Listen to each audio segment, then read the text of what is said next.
This is an open letter to Mr. Mark Zuckerberg.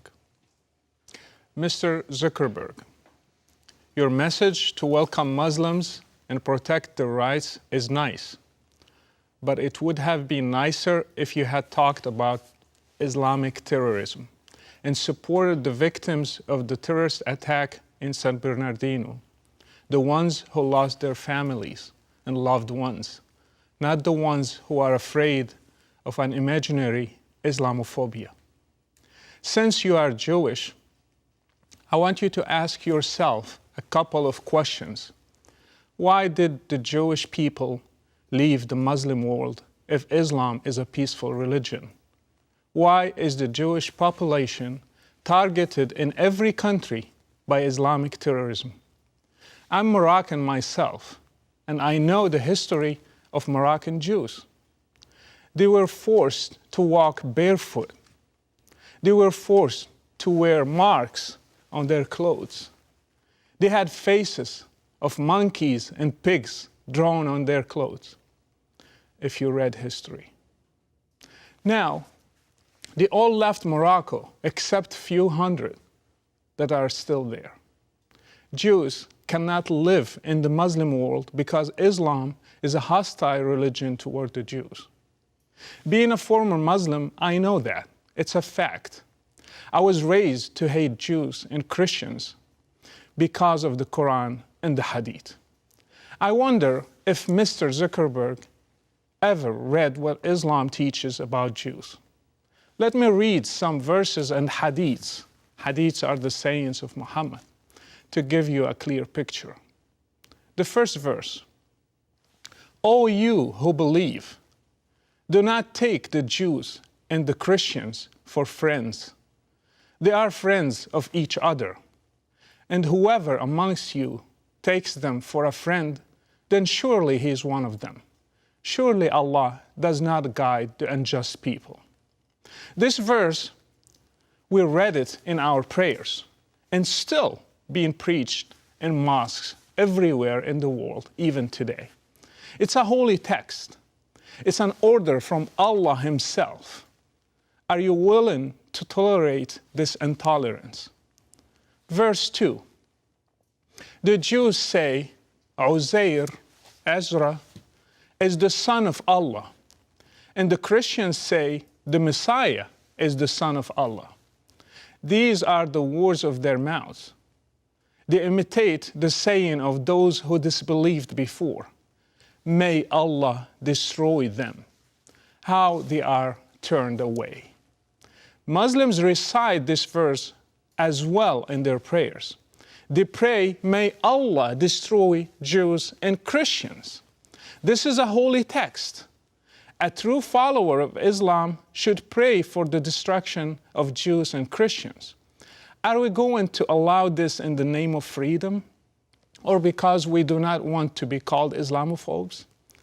I do not want a Muslim to be my neighbor if he believes that Allah asked him to recite this text and to believe it, which may lead him to act upon it.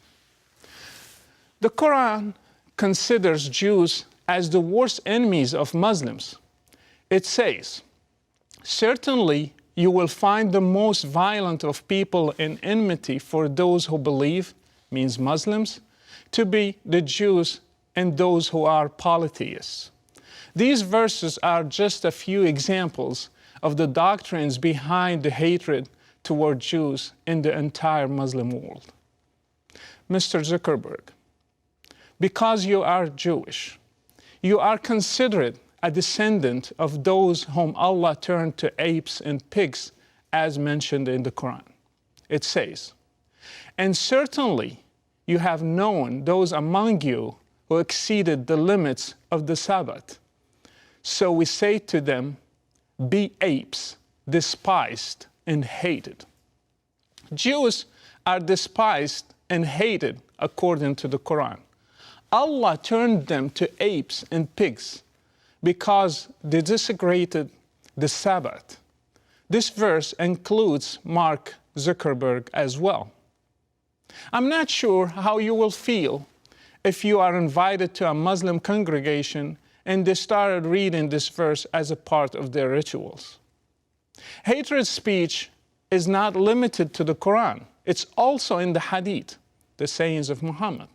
Muhammad said to his followers, "Do not greet the Jews and the Christians before they greet you.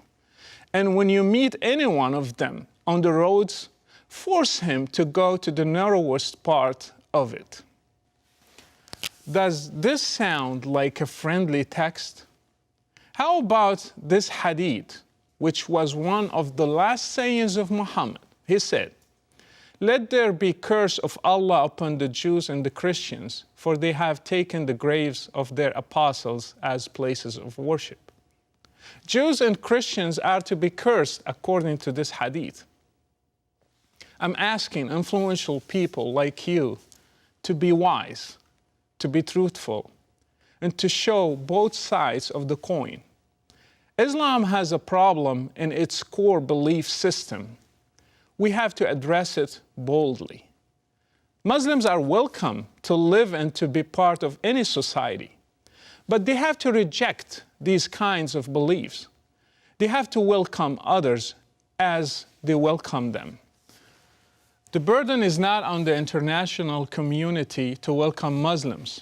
The burden is on Muslims to deal with their own religion and find solutions to these doctrines in it that are producing more terrorists than any other faith nowadays. Muslims are not dying because the West rejected them. It's the opposite. Westerners are dying because they welcomed Muslims among them. I ask Mr. Zuckerberg to be brave enough to tell Muslims that we love you as people, but we do not like the hatred component in your religion.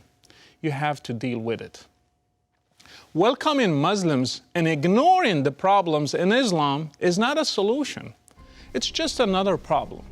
It's called political correctness. Note that my parents are Muslims and I love them. But still, I say the truth, and the truth hurts.